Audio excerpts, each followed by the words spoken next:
पश्चिम बंगाल में विधानसभा चुनाव का प्रचार अभियान जोरों पर है और अब कांग्रेस ने भी प्रचार के लिए मतदान में अपनी मौजूदगी दर्ज करवाई है, जिससे ये मुकाबला और दिलचस्प हो चला है।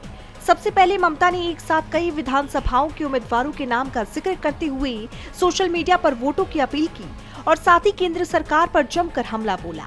अपनी 15 साल की यात्रा का जिक्र करते हुए जनता को अपनी सबसे बड़ी ताकत बताया है। उन्होंने भरोसा जताया कि मां माटी मानुस की सरकार भारी बहुमत के साथ चौथी बार वापसी करेगी।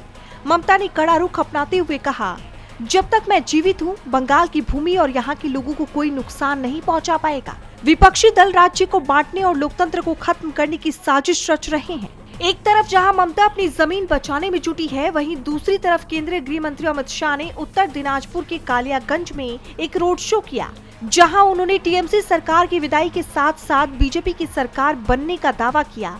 इसके साथ ही राहुल गांधी भी प्रचार के लिए मैदान में उतर गए। उन्होंने रायगंज, मालदा और मुर्शिदाबाद में रैलियां की। इस दौरान राहुल ने बीजेपी और आरएसएस पर संविधान को खत्म करने का बड़ा आरोप लगाया। उन्होंने कहा कि कई इलाकों में लोगों के नाम गलत तरीके से वोटर लिस्ट से काट दिए गए हैं।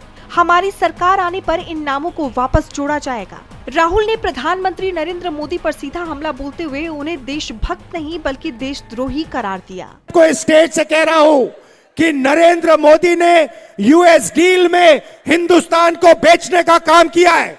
ये देशभक्त नहीं है, ये देशद्रोही है। उन्होंने आरोप लगाया कि यूएस ट्रेड डील के जरिए देश के हितों को नुकसान पहुंचाया गया है। राहुल का दावा है कि मोदी सरकार बाहरी ताकतों के दबाव में काम कर रही है और संसद में बीजेपी के पास इन सवालों का कोई जवाब नहीं है। यानी देखा जाए तो अब बंगाल का मुकाबला त्रिकोणीय हो गया है।